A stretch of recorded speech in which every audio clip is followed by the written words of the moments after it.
ഒട്ടും തന്നെ ഷോക്കിംഗ് അല്ല എന്നുള്ളതാണ്. ഒട്ടും തന്നെ ഷോക്കിംഗ് അല്ല. കാര്യം അദ്ദേഹത്തിന് അങ്ങനെ പറയാൻ പറ്റുള്ളൂ എന്നുള്ളതാണ് കാര്യം. He himself is A criminal.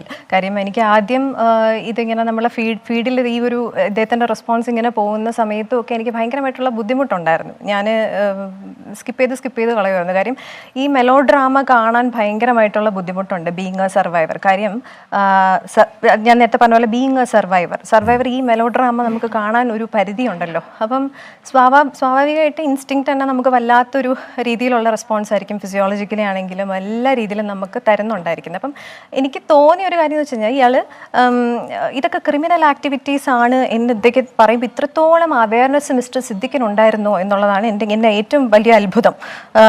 ഇത്രത്തോളം അവയർനെസ് ഉണ്ടായിരുന്നു. അപ്പം ഇദ്ദേഹം തുറന്ന് പറയുകയാണ് ഒരു മീഡിയയിൽ വെച്ചിട്ട് തന്നെ, ഇദ്ദേഹം എന്നെ ട്രാപ്പിലാക്കിയപ്പോഴും അല്ലെങ്കിൽ പിന്നെ എന്നെ സെക്ഷുവലി അബ്യൂസ് ചെയ്തപ്പോഴും അല്ലെങ്കിൽ എൻ്റെ ഫ്രണ്ടിൽ ഇദ്ദേഹം മാസ്റ്റർബേറ്റ് ചെയ്തപ്പോൾ അല്ലെങ്കിൽ ഇൻസേർട്ട് ചെയ്യാൻ സമ്മതിച്ചില്ലെങ്കിലും കുഴപ്പമില്ല, അറ്റ്ലീസ്റ്റ് കൺസിഡർ മീ ടു ലിക്ക് എന്ന് പറഞ്ഞപ്പോൾ പല ആക്ഷൻസും ഇയാൾ ആ ഒരു സമയത്ത് ഇയാൾ ചെയ്ത സമയത്ത് എന്നെ അറ്റാക്ക് ചെയ്ത സമയത്ത്, ഹീസ് ആൻ അറ്റാക്ക് ചെയ്ത സമയത്ത് ഒന്നും ഇയാൾക്ക് ഫീൽ ചെയ്തില്ലേ? അല്ലെങ്കിൽ ഭീഷണിപ്പെടുത്തിയ സമയത്ത് നീ ഇത് പുറത്ത് പോയി പറഞ്ഞാലും ഒരു മനുഷ്യനും നിന്നെ വിശ്വസിക്കില്ല, നീ പോയി പറ, നീ എന്നെ കൊണ്ട് പറയുന്ന മാക്സിമം നീ പറ എന്ന് പറഞ്ഞപ്പോഴൊന്നും തന്നെ മിസ്റ്റർ സിദ്ദിഖിന് ഇത് ക്രിമിനൽ ആക്ടിവിറ്റി ആണെന്നോ നിങ്ങളൊരു ക്രിമിനൽ ആണെന്നോ നിങ്ങൾക്ക് തോന്നിയില്ലേ എന്ന് ഞാൻ അദ്ദേഹത്തോട് ചോദിക്കുകയാണ്. കാര്യം എനിക്ക് ഒരിക്കലും ഇദ്ദേഹത്തിന് അതിനുശേഷം കാണാൻ പറ്റിയിട്ടില്ല. എനിക്ക് എപ്പോഴെങ്കിലും കാണുമ്പോൾ അദ്ദേഹത്തിനോട് ഇത് ചോദിക്കണമെന്നുണ്ടായിരുന്നു. അപ്പം അതൊന്നും തോന്നിയില്ല എന്നുള്ളതാണ്. ഇവിടെ പവർ ഗ്രൂപ്പേ എക്സിസ്റ്റ് ചെയ്യുന്നില്ല, ഇവിടെ ഒരു പ്രശ്നവും ഇല്ല എന്നാണ് മിസ്റ്റർ സിദ്ദിഖ് പറയുന്നത്. ഒരു പ്രോബ്ലവും ഇല്ല, ഇതെല്ലാം എന്താണ് വളരെ മിത്ഫുൾ ആയിട്ടുള്ള കാര്യങ്ങളാണ്, ഇമാജിനേഷൻ ആണ് എന്നുള്ളൊരു രീതിയിലാണ് അദ്ദേഹത്തിൻ്റെ റെസ്പോൺസ്. ഇത്രയും കാര്യങ്ങൾ ചെയ്തപ്പോൾ അല്ലെങ്കിൽ ഒരു ഡ്രീം ചെയ്തു എന്നുള്ള ഒരു കാര്യത്തിൽ ഒരാളെ ട്രാപ്പിലാക്കി എനിക്കതിന് കൊടുക്കേണ്ടി വന്ന വില എന്ന് പറയുന്നത് വളരെയധികമാണ്. എത്രയോ കൊല്ലങ്ങൾ. +2 കഴിഞ്ഞ് അല്ല ഇത് പെട്ടെന്ന് സംഭവിക്കുന്നത്. +2 കഴിഞ്ഞ് അദ്ദേഹത്തിൻ്റെ മെസ്സേജും കോൺടാക്റ്റും ഒക്കെ വരുന്നത് +2 കഴിഞ്ഞ് നിൽക്കുന്ന ഒരു പീരീഡ് പിന്നെ ലീവിനാണ് വരുന്നത്. അതിനുശേഷം 1.5 കൊല്ലത്തോളം സോ കോൾഡ് മോളെ വിളിയിൽ അദ്ദേഹം വളരെ സേഫ് ആയിരുന്നു എന്നുള്ളതാണ്. ഒരിടത്തും എനിക്ക് ഡൗട്ട് ചെയ്യാൻ പറ്റിയിട്ടില്ല. Because I was too young. എനിക്കറിയില്ല ഇങ്ങനെയുള്ളൊരു സിസ്റ്റം, ഇങ്ങനത്തെ ഒരു രീതി ഇൻഡസ്ട്രിയിൽ ഉണ്ടെന്നോ. ഞാനന്ന് മോഡലിംഗ് പോലും തുടങ്ങിയിട്ടില്ല, എൻ്റെ ആദ്യത്തെ സിനിമ പോലും ഞാൻ ചെയ്തിട്ടില്ല. അതിന് മുമ്പേ ഉള്ളൊരു പീരീഡാണ്. എനിക്കറിയില്ല. നമ്മൾ നോക്കുമ്പോൾ എന്താണ് അപ്പൂപ്പൻ്റെ അത്ര വയസ്സുള്ള ഒരു മനുഷ്യൻ മോളെ എന്ന് വിളിച്ച് കാര്യങ്ങൾ ചോദിക്കുന്നു. പിന്നീട് സിനിമയിൽ നിനക്ക് താല്പര്യമുണ്ടോ എന്ന് ചോദിക്കുന്നു, നിനക്ക് അഭിനയിക്കാനുള്ള ഇതുണ്ടോ എന്ന് ചോദിക്കുന്നു. അപ്പം ഇങ്ങനെയുള്ള കുറേ വിഷയങ്ങൾ നമ്മൾ ഒരിടത്ത് പോലും ഒരു സ്ലൈറ്റ് ഇതുപോലും നമുക്ക് ഫീൽ ചെയ്യുന്നില്ല. ഇവരെ എന്ന് പറയുന്ന അറ്റാക്കേഴ്സാണ്, ദേ പ്ലാൻ തിങ്സ്.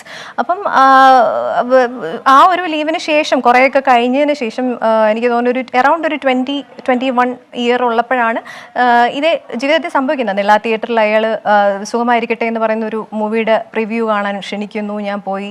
അതിനുശേഷം ബാക്കി ഡിസ്കഷൻ, സിനിമയുമായിട്ട് ബന്ധപ്പെട്ട ഡിസ്കഷനും കാര്യങ്ങളും നമുക്ക് മസ്കറ്റ് ഹോട്ടലിലാണെന്ന് പറയും. നമുക്ക് ആകെ അറിയുന്നത് പ്രൊഫഷണൽ അപ്രോച്ചുകൾ മാത്രമാണ്. അവിടെ പോയപ്പോഴാണ് അതൊരു ട്രാപ്പാണെന്ന് അറിയുന്നതും ഞാനൊരു റൂമിനകത്ത് ലോക്ക്ഡ് ആണെന്ന് അറിയുന്നതും. എൻ്റെ സമ്മതമില്ലാതെ അയാൾ വളരെ ഹീനമായിട്ട് എന്നെ ഉപദ്രവിക്കുന്നതും ഇൻസേർഷൻ ചെയ്യാൻ സമ്മതിച്ചില്ലെങ്കിലും സാരമില്ല ഇങ്ങനെയുള്ള വാക്കുകൾ പറയുന്നു. അയാൾ എന്നെ അറ്റാക്ക് ചെയ്യുന്നു. എനിക്ക് ആ സമയം പറ്റുന്ന ടു സെൻസിറ്റീവ് ടൈം ആൻഡ് ആ സമയത്ത് പറ്റുന്ന പോലെ തന്നെ ഞാൻ എൻ്റെ മാക്സിമം സ്ട്രെങ്ത് ഫിസിക്കലി എടുത്ത് അയാളെ ഞാൻ ഡിഫെൻഡ് ചെയ്യുമ്പോഴാണെങ്കിൽ പോലും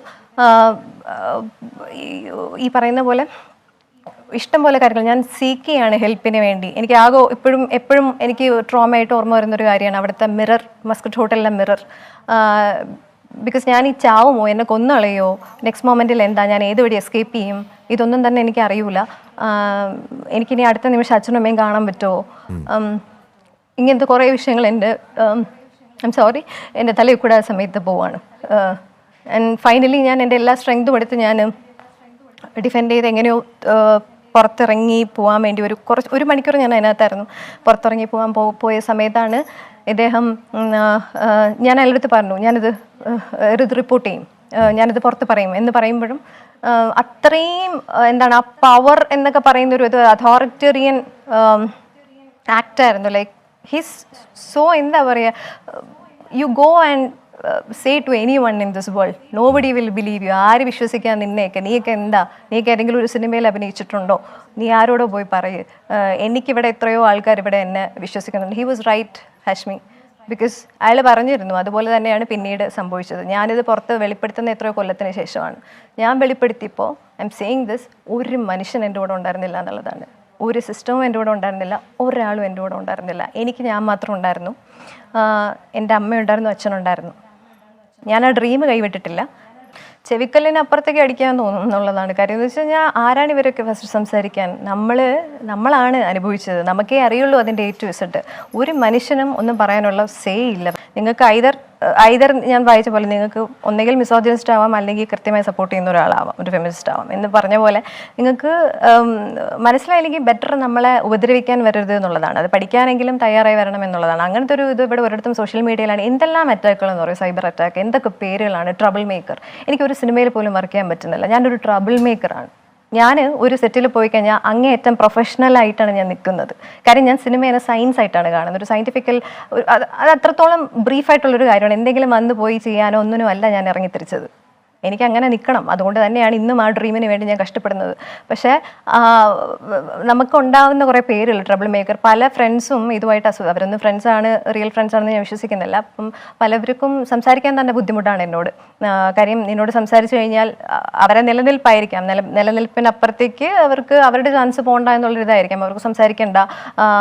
ഞാനുമായിട്ട് എനിക്കൊരു സോളിഡാരിറ്റി ഒരു ചെറിയൊരു കോൺവെർസേഷനിൽ തന്നാൽ പോലും അവർക്ക് ഭയങ്കര പേടിയാണ്. ലൈക്ക് നിന്നോട് സംസാരിച്ച ബിക്കോസ് ആ സെറ്റിൽ ഐദർ ഈ പറയുന്ന ആളുകളൊക്കെ കാണും.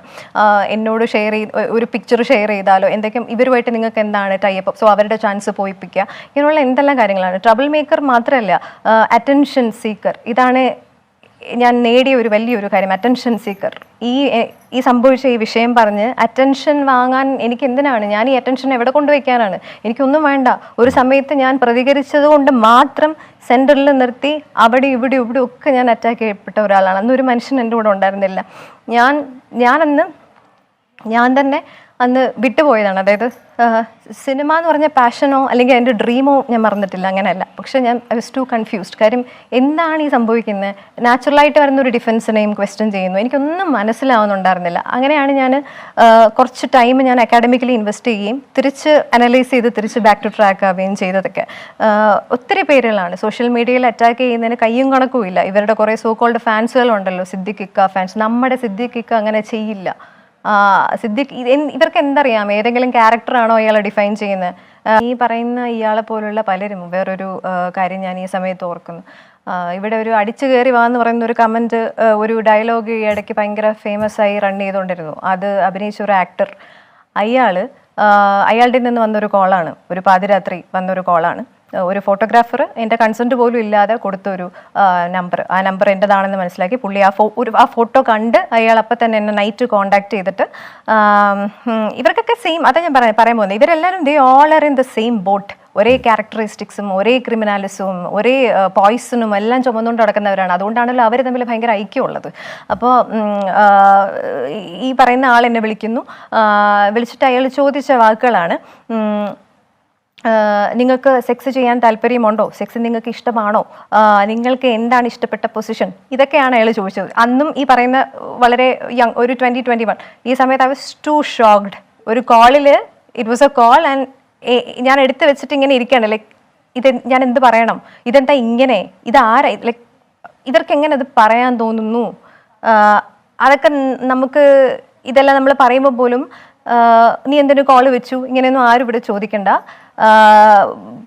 ഐ മീൻ കമൻറ്റുകളൊക്കെ എങ്ങനെയായിരിക്കും ഇങ്ങനെ വരാൻ പോകുന്നത്. അപ്പം ഞാൻ അത് ഉദ്ദേശിച്ച് പറഞ്ഞതാണ്. അപ്പം ഈ രീതിയിലൊക്കെ അവർ അപ്രോച്ച് ചെയ്തിട്ടുണ്ട്. And what he said was, രേവതിക്ക് ഇൻട്രസ്റ്റ് ഇല്ലെങ്കിൽ കുഴപ്പമില്ല, ഞാൻ കൊച്ചിയിൽ 9 ദിവസത്തേക്ക് ഞാൻ ഇവിടെ ഉണ്ട്.